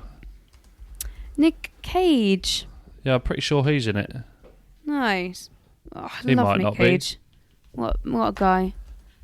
You're looking it up. It's called World Trade Center. Oh, World Trade Center. It's a good watch. So, at 10:30, the F-15s and F-16s are still patrolling the skies over Washington, D.C. and New York. They are ordered that any aircraft not responding to must be shot down. They believe, the air traffic control believe, that there might have been a hijacked aircraft on their radar screens. It turns out it's just a helo, the rescue helicopter over the Pentagon. So for my puny little brain, all the planes that have been hijacked are now not in the air. All done, all dead. Okay, all they're gone. finished. So at the end of this, 2,977 people are dead. 25,000 people are injured. Busy hospitals. Yeah, there's a really sad little story. So there are 400 rescue dogs involved. I don't know if you've heard this. Well, 1 minute. Your sister has now decided to just come in here and start hanging the washing up. We're kind of doing something right now, Rachel. We're a bit busy, kitchen wench. Yeah, kitchen wench. Come on. We're already so far into this. I know. What a disappointment. Maybe I should divorce her. Well, she is doing, ultimately, what women were designed to do. Fair enough. No, look at me. You continue doing your purpose, woman. Fulfilling herself. So she's smiling. These 400 rescue dogs, after a while, because there are only 16 people that survived the wreckage, 400 dogs searching. After a while, they're finding his bodies, cadavers. What do these dogs do with the bodies? Well, they're locating them, so they're finding them in the rubble so that people can get them out. No, they're not eating them. But this has such a big psychological impact on them that workers... What, on the doggos? On the doggos, because they were just finding dead bodies. They were getting really sad. So in order to kind of lift their spirits, a load of the workers pretended to bury themselves and get rescued to lift the animal spirits, so that they thought they were finding live people. I don't want to laugh, but it's actually so fucking sad. Yeah. In terms of the fallout of 9/11, we've got the invasion of Afghanistan that starts in October. So it is literally the following month they invade Afghanistan. Yeah, they moved quick. It was quick, which it does work for a little bit. They kind of actually take the Taliban by surprise, and within a few months pretty much have control of the vast majority apart from Kandahar. However, what they're fighting then, because a load of the Taliban, because they are getting absolutely carpet bombed by US freedom. Yeah, it's not going to be a fun warheads few on months, foreheads. That they that they then run away into Pakistan, where the area of Pakistan that they managed to get into isn't controlled by the government. It's all tribal authorities. That's where they got Bin Laden, wasn't it? Pakistan. Exactly. Yeah. So already the Pakistani government is sympathetic towards Osama bin Laden, but also these tribal networks are housing and funding the Taliban efforts to retake Afghanistan for years to come, which is where the counterinsurgency comes from. And a huge part of the support for the counterinsurgency comes from the kind of indiscriminate rate of knots that the US and coalitions, including us, are striking Afghanistani targets. That they are able to say, because these aren't state combatants wearing uniforms, they can just say, oh, this is just a civilian. They can get the dead bodies and be like, they're just dressed in civilian clothing. You've just killed a random farmer, which kill they anyone might innocent. have done. Of course they fucking did. No. So No. there's an awful lot of frustration and hatred amongst regular Afghanistani people, which the Taliban can then exploit and radicalise people. So easy, and just around the world as well. Yeah. So that's there's loads of other. I won't go into it because we've already been talking about this long enough. But there's loads of other missed opportunities because it takes 10 years to find Osama and safe kill to him. say, it kicked off hard. He did a good job at hide and seek. To be fair, he's up there with Madeleine McCann on hide and seek. Madeleine has him beat by quite a way. Yep, she wins. She's currently the world champion. You never know when that could end. yeah, exactly. So yeah, that is a story, and now obviously we handed when the coalition forces left Afghanistan a couple of years ago, handed it back to the Northern Alliance, and that quickly got ransacked. Steamrolled through there. Yeah, so that didn't take them long. What it was a matter of, was it weeks, months that they took it back? Weeks. Yeah, that weeks. was quick. It just they fell don't in fuck weeks. About. Well, the Northern Alliance hadn't, like the government in charge hadn't paid the army.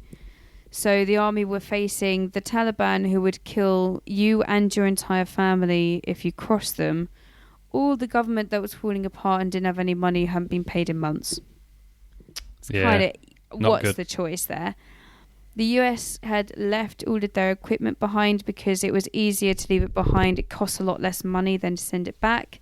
So the Taliban are flying about with just fucking have what you want, mate. Apaches and all sorts now. When's that going to be us going back in there? No, I don't think so. Yeah, I don't think so. At some point, mate. Maybe if the Taliban decide to carry out terrorist attacks against us, but Al Qaeda is pretty much gone. I mean, there are pockets that still survive, but the vast majority of leadership has been absolutely flattened. So, only takes one hero. It only takes one hero, one suicide bomber. So that is the story of 9/11. I'm so sorry it took so long, but man, it is a mammoth What a story, topic. though. I mean, I was speaking to someone the other day, big up my boy Seven, or Sam. It is now being taught in schools, you know. Over here? Yeah. What is being taught? So, 9/11, so it is now a curriculum. Well, not curriculum, but it's a history subject. It's on the curriculum. Yeah. I can understand why, because it does feed it. You've got to think that's got to be one of the first things that's happened in our lifetime that is now being taught at schools. Yeah, I suppose so. Well, in terms of history, yeah. It's not in the kids' lifetimes though. No, it's not. But it's in ours. They don't count. Yeah, no, they don't count. They don't count. What a story though! It's a very interesting subject for me. I like that. Yeah. And there's so many pages of research that I skipped through there to try and get it through a lot quicker. We could be here all week with that, and no one's got time to be listening to you waffle on for that long. That was a lot of waffling. So now let's go over to our favourite section. In fact, no, it's our second favourite because our favourite is your facts. That always comes last. I want to know how you, Chris, how you would have done 9/11 differently, and I cannot wait for you to be banned from the US. It's kind of fallen perfectly for me. I never knew that his family were builders or construction workers. But my first thought was giant trebuchets. Can you expand on that, please? So you know what a trebuchet is, don't you? I do know what a trebuchet is. That's a big slingshot. Yeah. Right. So Osama's family, they build some fuck off trebuchets, big. Then they can just shoot them at any target they want. I don't know what I don't know what ammunition they're using. They could use rocks, goats. They could do what they want. What's the aim of this? Because Chris, as we've already gone through, 11/9 was actually very successful from the terrorist side of things. Not successful in terms of only one day of success. This is but great many success days for them. of great success. They could have many trebuchet shots without anyone getting over there in time. They could go for the pyramids, the Angel of the North. I don't want to poke holes in your argument, but I have to point out How are you going to get a trebuchet?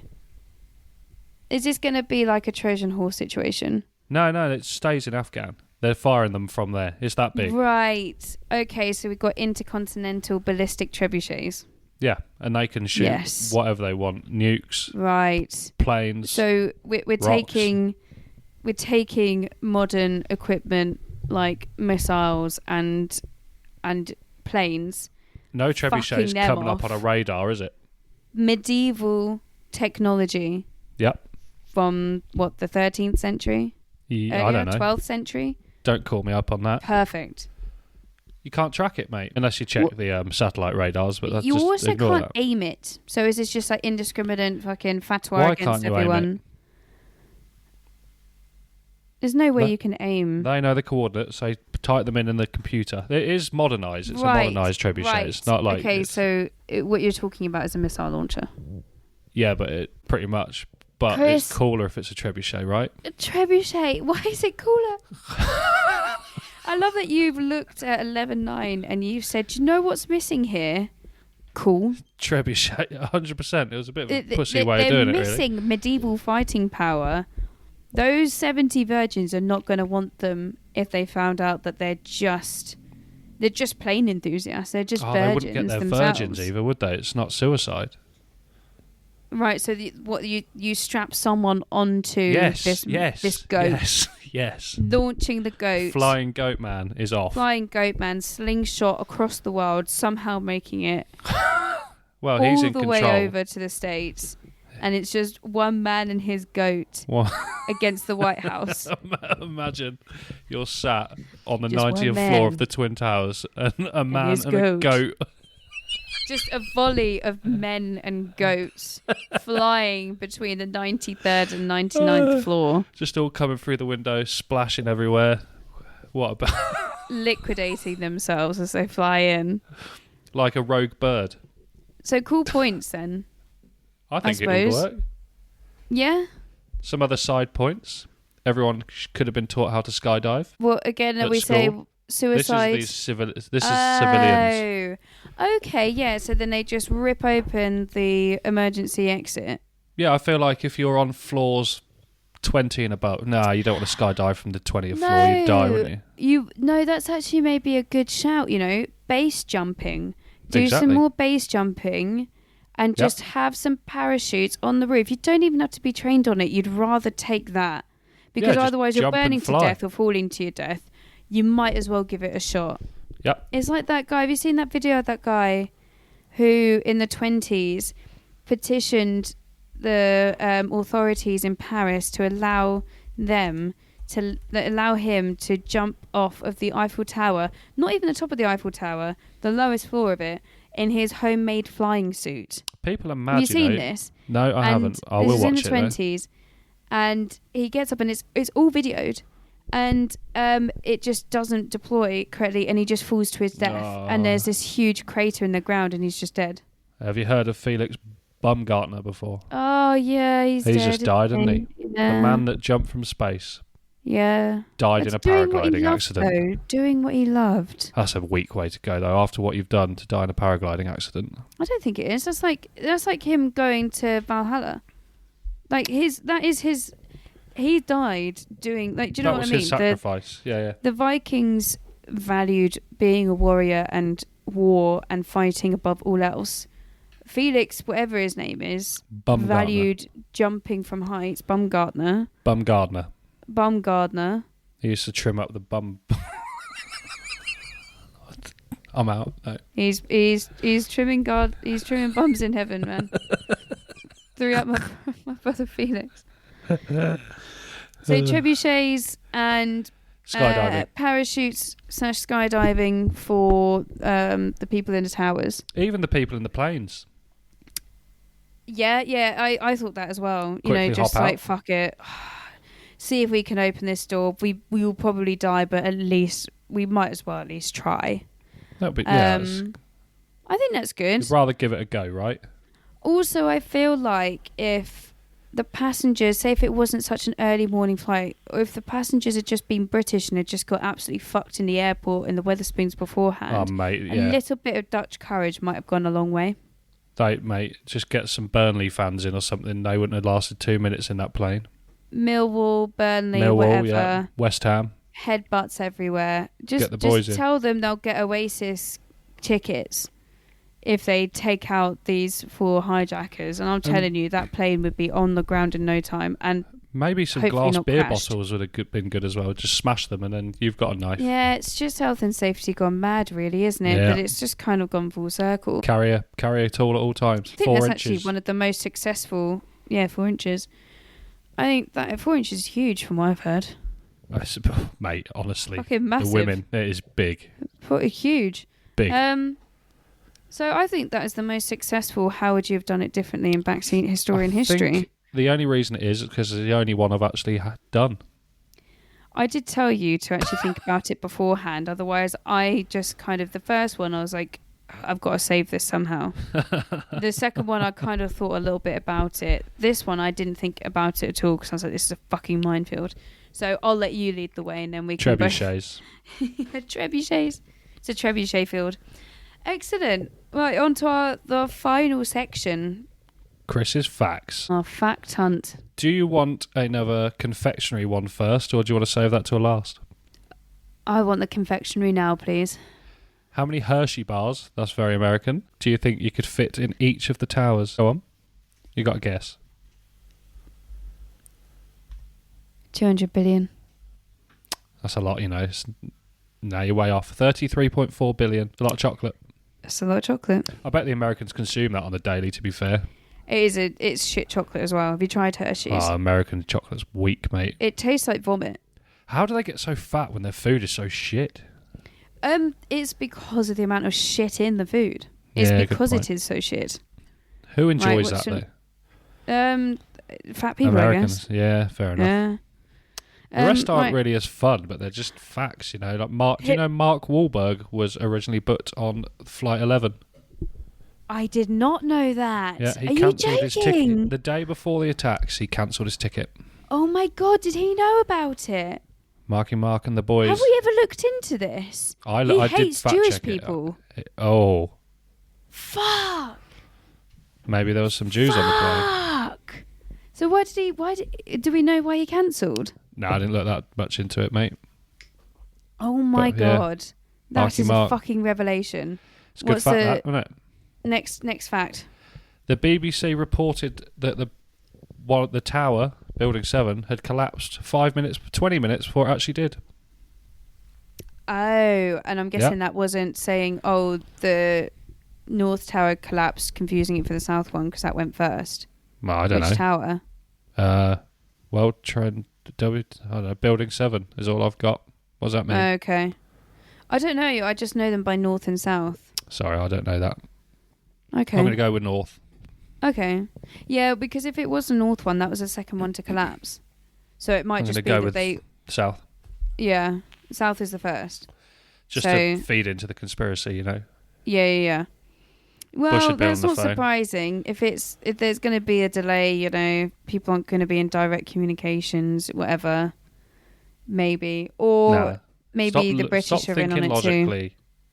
Yeah, you're right. Just throw some sheep, hurl some Idiots. sheep, some goats, a rock, a jihadist, and a dream. And Bin Laden was an Arsenal fan. He was an Arsenal fan. Supposedly. That explains the radicalism. Supporting Batty that boy, shit. batty boy. It's got arse in the title. It tells you everything you need to know. Exactly, mate. Bin Laden loves arse. And what a way to end an absolute slog of an episode. That was a slog, mate. My eyes are gone. I reckon for the next one we just need something more light-hearted, a nice hour-long. Have you thought of the Polish special yet? I've not. So we're about to go on a little family holiday to Poland. We're going to record a little away Jews in days Poland. for everybody. No, famously, I mean there were some. They're gone. It'll be dead. So we're going to think of something that isn't Holocaust related or World War II related because I think Auschwitz should be fired out. Or maybe a little, a fun little, maybe I can find some kind of resistance figure or something in the Polish resistance that could be a fun little good vibe story. As nature to this podcast, I will let you do the research. Yeah, of course. I shall inevitably do all of the research and then have to cut a load of it out because I've done too much. That was a lot. And then you'll ask me a random fucking tangent of a question that I didn't research into. Well, you come with the stories, I want the facts, and you don't often have many of them. Fuck off, I had so many facts. How many fucking pages? You joking? How many pages? 8. How many pages? 8 pages. 8 fun pages. And that is... Reduce that down to 6 next time. Probably even less than that. I need to go back to Chernobyl levels. Yeah, that was short and snappy, that was. We're 2 hours into this. It was short and Sunday night, snappy, mate. but the whole reason was, I think, I just didn't do enough research. So maybe I just need to go back to ChatGPT and not actually research it myself next time. I reckon ChatGPT and then research around the interesting points. Yeah, Not okay. that this wasn't interesting. We'll find out. This could be the worst one to date. Just be brutally honest. Use the email in the description. Tell us what you think. Engage with us. We're going to look to set up some social media platforms in the future as well. We'll get all of the engagement out there. And let us know if you like the longer format, if you prefer it shorter. I completely understand if you're bored of my voice. I'm bored of it myself. Anything you want to say, Chris? 1 minute.